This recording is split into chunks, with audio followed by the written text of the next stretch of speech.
Hello, welcome to Unlocking Buddhism. Have you ever sat alone in a quiet room, no phone, no music, no television, and felt an almost unbearable urge to escape? Not because the chair was uncomfortable, not because you were hungry or cold, but simply because you were left with yourself.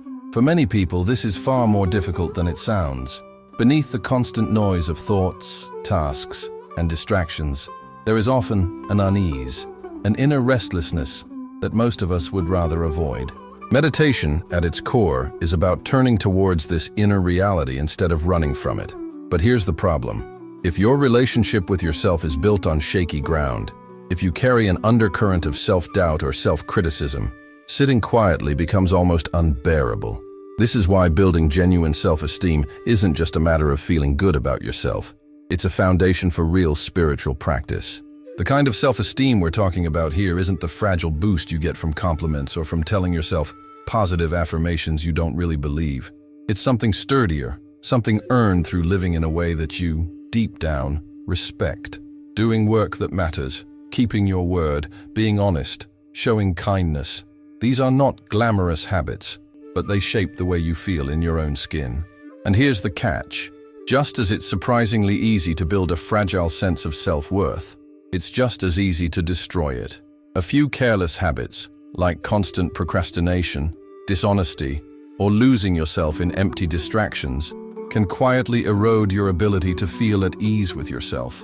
And when that foundation crumbles, so does your capacity for deep meditation. So today, let's explore how self-esteem and meditation are deeply connected, why the way you live shapes the way you sit, and how a few simple but sincere changes in daily life can make it easier and far more joyful to be alone with yourself. If you've ever felt restless when sitting still, share the word foundation in the comments, and let's see how many of us are building something that lasts.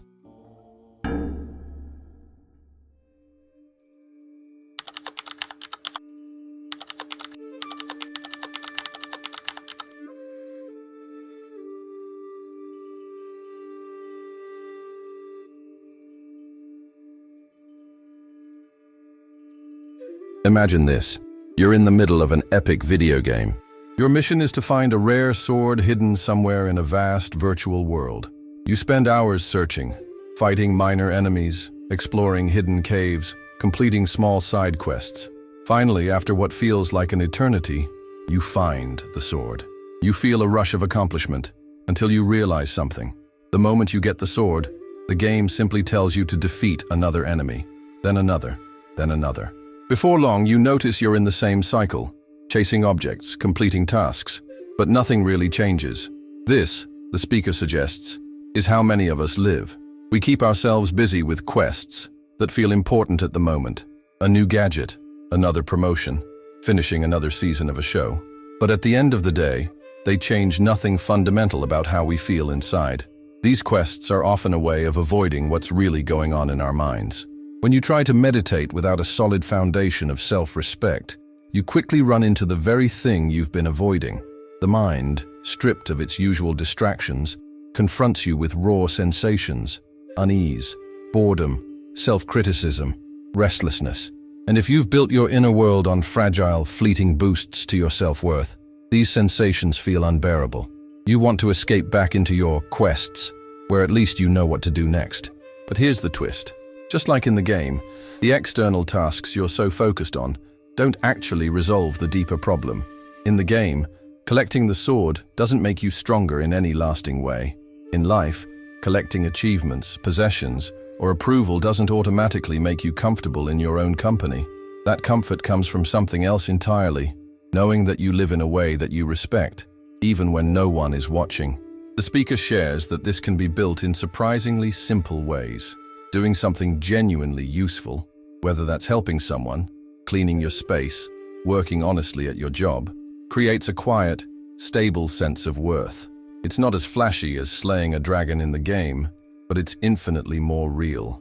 It's self-esteem in the truest sense, value that you feel from the inside out, not value assigned to you from the outside. Of course, just as in a game, it's possible to lose progress. Procrastination, laziness, dishonesty, or indulging endlessly in distractions can undo that sense of worth much faster than we realize. And when it's gone, sitting quietly with yourself becomes harder again, because you're left facing the uncomfortable knowledge that you're not living as you'd like to. The difference is, in life, there's no reset button. You can't just start over without carrying the consequences of past choices. But you can change direction now, in small, tangible ways. You can choose a quest that matters, not for points or applause, but for the way it shapes who you are when the screen goes dark. And here's where the metaphor really comes alive. Meditation isn't about winning the game by reaching some mystical high score. It's about logging out for a moment, stepping away from the endless cycle of tasks and checking whether the character you're playing, your mind, your actions, your habits, is actually growing in ways that matter. That's the quest worth taking. In Buddhist thought, the state of the mind during meditation is not created in the meditation itself. It's revealed. The sitting posture, the stillness, the absence of distractions simply strip away the layers of noise that we normally use to cover what is already there. If what lies beneath is self-doubt, guilt, restlessness, or avoidance, these will rise to the surface the moment we stop moving. This is why, as the speaker points out, self-esteem is not an optional luxury, but a core foundation for deep meditation practice. In Pali, the word esla, often translated as moral discipline, refers not to rigid moral rules imposed from the outside, but to the cultivation of wholesome conduct that naturally supports the mind's stability. When we live in a way that aligns with our values, we generate a quiet confidence that softens the inner critic. This trust makes it possible to face uncomfortable mental states without fear. From the Buddhist perspective, this is also an antidote to papanka, the mental proliferation that constantly spins stories to avoid direct experience. Without a grounded sense of worth, our minds leap at any distraction to avoid the discomfort of self-confrontation. This is similar to the video game metaphor. In papanka, we take on endless side quests, chasing goals, acquiring things, arguing, or replaying memories. Instead of meeting the moment as it is, the path the Buddha taught works in reverse. Instead of covering discomfort with distractions, we strengthen the mind so that it can stay present with discomfort without collapsing. One way to strengthen it is by cultivating what the speaker calls self-esteem that sustains itself, the inner stability that comes from consistently acting with honesty, helpfulness, and diligence. They are not about shaming oneself, but about valuing one's integrity enough to protect it. Another key insight from the talk is that self-esteem built on false foundations is fragile. If it depends on praise, on always being right, or on projecting a perfect image, then it will crumble when those supports are removed. Buddhism calls this upadana, clinging, and warns that anything we cling to for our identity is inherently unstable. When our worth depends on the shifting winds of other people's opinions, or on circumstances we can't control, we're setting ourselves up for repeated suffering. True stability comes from what the Buddha called kusala kamma, skillful action. These actions are valuable regardless of external recognition, because they leave no trace of regret in the mind.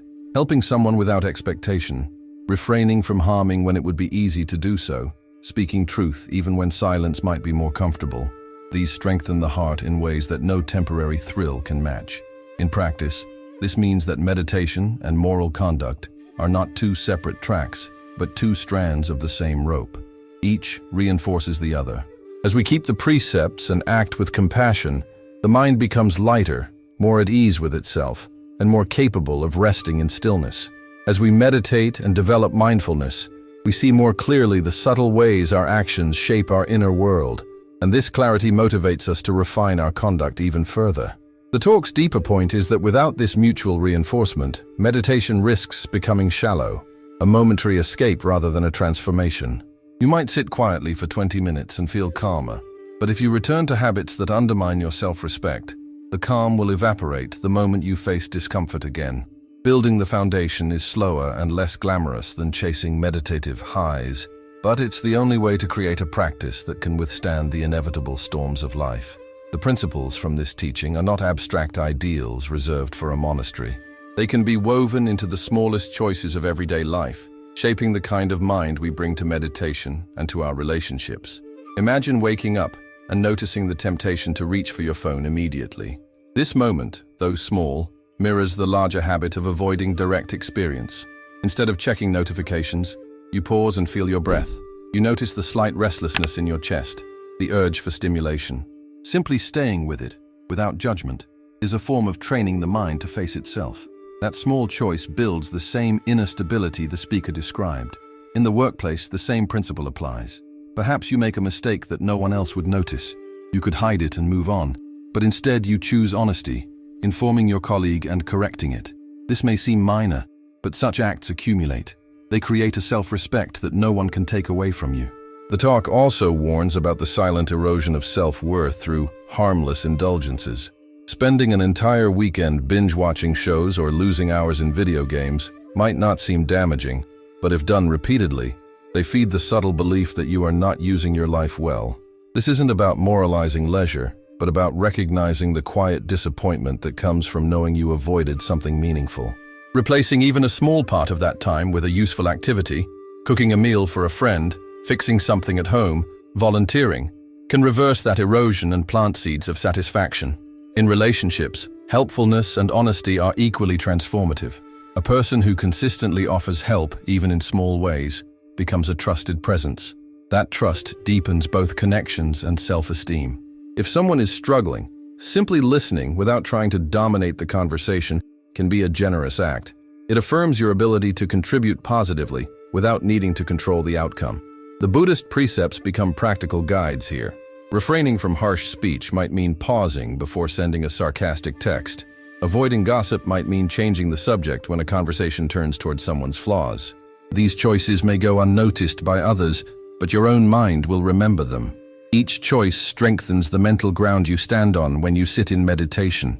Even the way we respond to our own shortcomings can reflect the Dhamma. Instead of spiraling into shame when you break a commitment to yourself, you can treat it as an opportunity for investigation. What conditions led to this? How can I adjust my environment or habits to support my intention? This approach, free of self-condemnation but rich in accountability, mirrors the Buddhist way of learning from mistakes without letting them define you. Over time, these practices shift the balance of your inner life. The mind becomes less reactive to discomfort and more curious about it. Boredom, irritation, or sadness no longer signal an emergency to be escaped. They become teachers. And because your daily actions align with your values, you approach meditation not as a fragile performance, but as a continuation of how you already live. In this way, the foundation for deep meditation is laid in the way you wash dishes, answer emails, speak to strangers, and respond to frustration. Each moment offers a chance to either reinforce or weaken that foundation. By choosing the small acts of integrity, usefulness, and kindness, you make it easier to meet yourself honestly, both on and off the cushion. When the speaker says that self-esteem is both easy to build and easy to destroy, he is reminding us that our inner foundation is never fixed. It is alive, shifting with every choice we make. Some of those choices are so small they pass unnoticed, yet in moments of stillness, especially in meditation, they return. They reveal themselves in the way we feel toward our own company. Sometimes like meeting a trusted friend, other times like sitting with a stranger we're not sure we want to know. The central invitation is not to guard self-esteem with a sense of fragility, as if it were an ornament that could break at the slightest touch, but to plant it deep in the soil of authentic action. A sense of usefulness, honesty, generosity, and moral discipline is not merely about being good in a social sense. In Buddhist practice, these qualities are the very scaffolding that allows the mind to rest without fear when it turns inward. They create a quiet confidence that cannot be shaken by criticism or uncertainty. This is why the talk warns against building self-esteem on unstable foundations, the praise of others, the accumulation of technical knowledge, or the image we project. Such bases can be swept away by a single harsh word, a small failure, or a shift in circumstances. And when they collapse, meditation becomes a struggle because the mind, sensing its own instability, seeks escape rather than presence. A useful act does not need to be grand or publicly recognized. A monk alone in the forest may be doing something of great benefit, even if no one ever hears of it. A parent soothing a child in the middle of the night, a craftsman repairing a tool before it fails, or a person waking early to sit in silence All of these are deeply useful. Their worth is measured not by applause, but by the harmony they create in the heart. In Buddhist training, sila, moral conduct, is not a static rulebook, but a living discipline that refines itself as understanding deepens. At first, refraining from harm may be obvious and coarse. Do not kill, do not steal, do not lie. But over time, the mind begins to notice subtler forms of harm, in speech, in thought, in even small, careless actions, and lets go of them not out of obligation, but out of wisdom. This refinement is one of the surest sources of stable self-esteem because it arises from seeing clearly and acting accordingly. Equally important is how we relate to our flaws. Many see discovering a fault in themselves as a threat to self-worth, but in the Dharma, it is the opposite. To uncover an unwholesome tendency is to find exactly where we can grow. The speaker likens it to discovering a mine of gold. Now we know where to dig, where our work matters most. This reframing transforms self-criticism into self-respect, for choosing to work on one's own faults is a rare and noble act.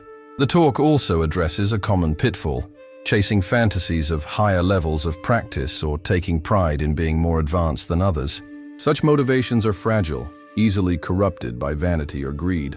Real progress comes from a grounded awareness, the recognition of impermanence, the urgency of this fleeting life, and the understanding that inner stability is built moment by moment through consistent, sincere practice.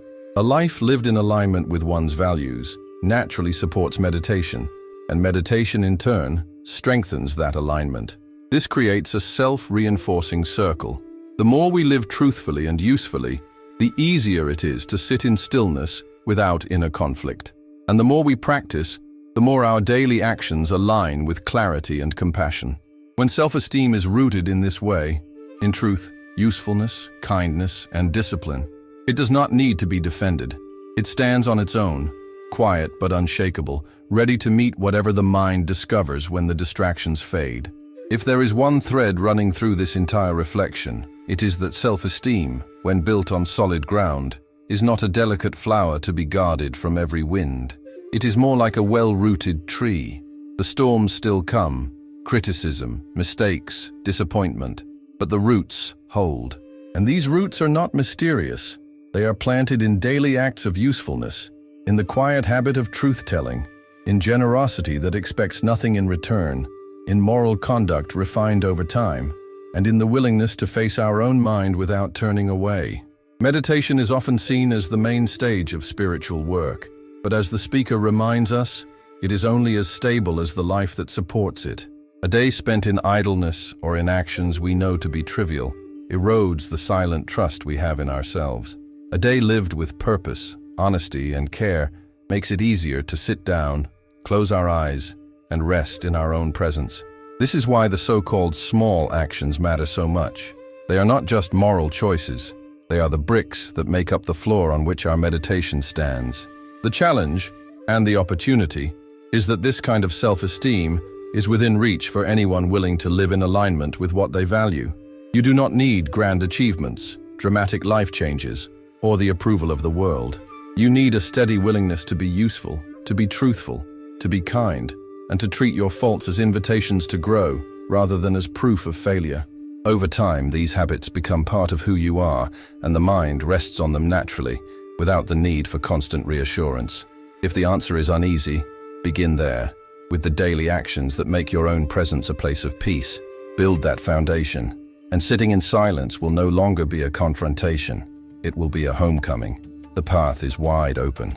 You can begin today, not in some distant retreat, but in the way you speak to someone, in the way you handle a task, in the way you respond to a small temptation to be lazy or careless. Every choice is either planting or uprooting the tree of self-esteem. Plant wisely. Now, I invite you to reflect. Which of your daily actions make you feel at ease with yourself, and which ones make you avoid your own company? Share one small change you could make today to strengthen the roots of your self-esteem. It may seem small, but in the Dhamma, the smallest steps often lead to the deepest transformations.